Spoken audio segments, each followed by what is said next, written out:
भेड़िए और सारस की एक समय की बात है। जंगल में एक बहुत ही भूखा प्यासा भेड़िया भटक रहा था।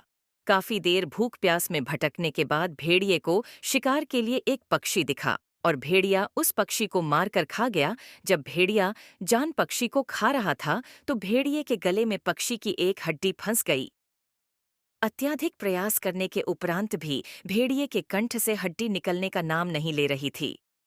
भेड़िया गले में चुभती उस हड्डी से परेशान होकर इधर उधर भटकने लगा कि कोई मेरे गले की हड्डी निकालने में मदद कर दे। इस पर कोई भी जानवर मदद करने के लिए राजी नहीं था। काफी देर तक जब भेड़िया जंगल में भटका तो भेड़ियों को एक सारस मिला। समस्या उस सारस को बताइए। उसके बाद उस सारस ने कहा कि भेड़िया भाई, मैं तुम्हारी मदद करूं तो तुम मुझे क्या दोगे? जिस पर भेड़िए ने उत्तर देते हुए कहा, अगर तुम मेरी हड्डी निकालने में मदद करते हो तो मैं तुम्हें एक बेशकीमती इनाम दूंगा। इस पर लालची सारस को लालच आता है और वह तन मन धन से भेड़िए के गले से हड्डी निकालने में लग जाता है।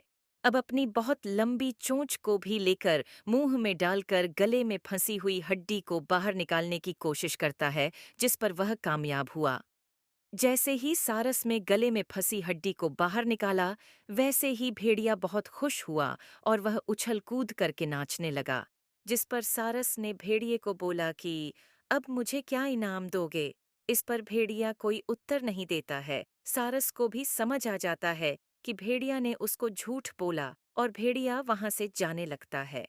उतने में ही भेड़िया बोलता है कि सारस, तुमने मेरे मुंह में अपनी गर्दन डाली, उसके बावजूद भी तुम सही सलामत बचे, यही तुम्हारा इनाम है। ये सुनकर सारस बहुत दुखी होता है। सीख, हमें स्वार्थी लोगों का साथ नहीं देना चाहिए। जीवन में हमेशा स्वार्थी तत्वों से सावधान रहें।